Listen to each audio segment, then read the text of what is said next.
lessons class. I didn't want you to miss out on this amazing low tide, so despite our technical difficulties of getting connected via Zoom, I thought I would just take a quick video and show you some of the cool stuff that we have right here at the Fox Island Bridge.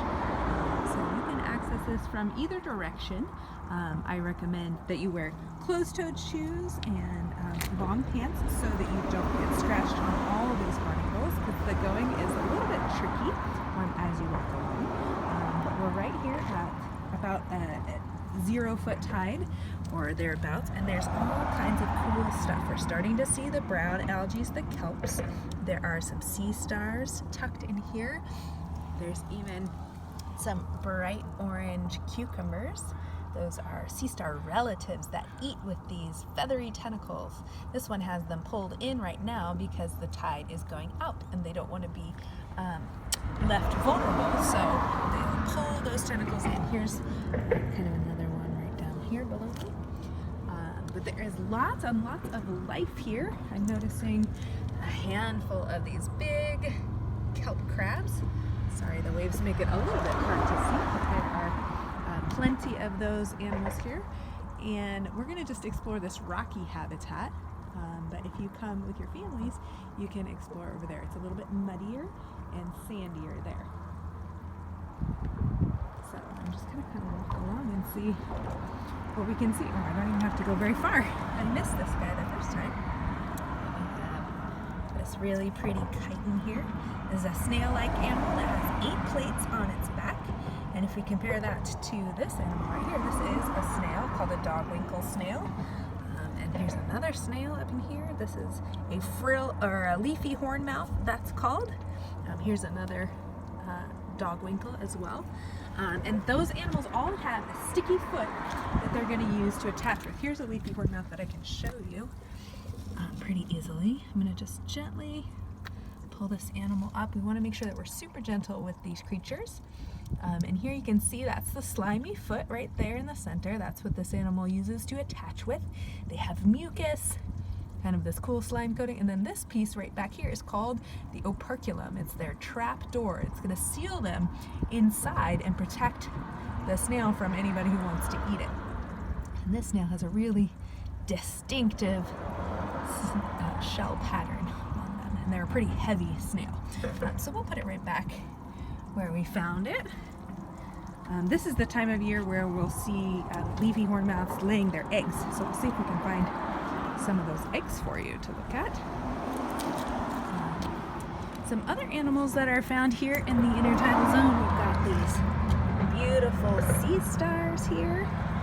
This is called a leather star, and they have kind of this interesting red and orange and bluish, purplish color on their backs. Sometimes you'll see them upside down like this, and they're white on the underside, or kind of a cream color. If you see a sea star that's upside down, you don't really have to worry about them because they're slow-moving creatures. They can't really move when they're out of water, so it's pretty unlikely that they'll move themselves into a habitat that they can't survive in. So even though the tide is out and these animals are looking a little droopy, sometimes a lot droopy, they'll be just fine as soon as the water turns around and comes back in. So let's go a little bit closer. Here's a nice big kelp crab, and there's a bunch of them here. I've seen about maybe 50 kelp crabs here today, but let me show you what's right here. Got a beautiful anemone. This is called a Christmas anemone because you can see they're red and green on the column, and then they have kind of beautiful pink tentacles. Here's another one, and next to it you can see these bright orange blobs. Those are more of those orange sea cucumbers. And here's a nice big ochre or leather star. You can see my hand next to it, kind of to get the scale for how big that animal is. And if you look on the pilings here, these are the supports that hold the bridge up all the way along. There are a good spot for these anemones to grow. Lots and lots of anemones make their home here. And then we have more on these other pilings as well. And if we look down at the bottom of that piling there, you can see this beautiful purple sea star. Really nice there. We love to see those. Now I have to be really careful as I'm walking so that I don't slip and fall. And I usually put my hand down on the rocks for support. Now here's kind of a weird sight. These are more Christmas anemones, but you can see they're closed up with their tentacles inside. And that's just so that they can be protected during the low tide. So there's a few more crabs I can see at the bottom there. Just kind of keep going along. And once we get into more of the sunlight, we start to see more different types of algae. So we've got this brown algae. This is called acid kelp. And acid kelp actually produces a bit of acid when it's touched or when it's eaten.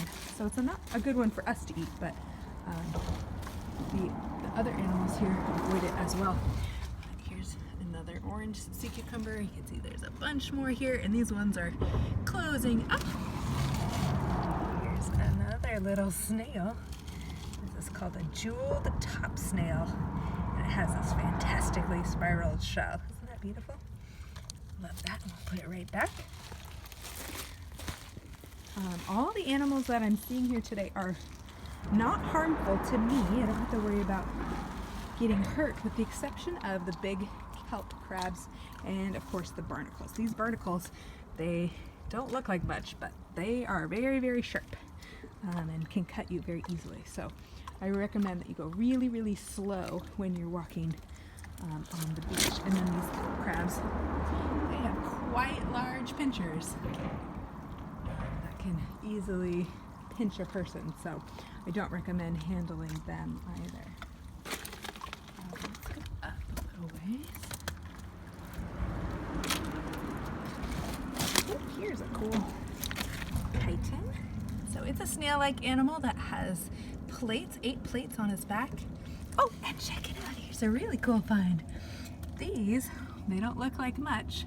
These are little barnacle-eating nudibranchs, or a type of sea slug, which is like a snail without a shell. And then I noticed these little hangy globby bits are the eggs of those barnacle-eating slugs.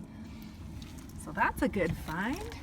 Don't see nudibranchs too often because they like to be in a little bit deeper water. So it tells you we're in kind of a lowish tide today, which is why we're doing this program. But from up here, I'm kind of up on the rocks a little, you can see what a gorgeous day it is and how clean and clear the water is.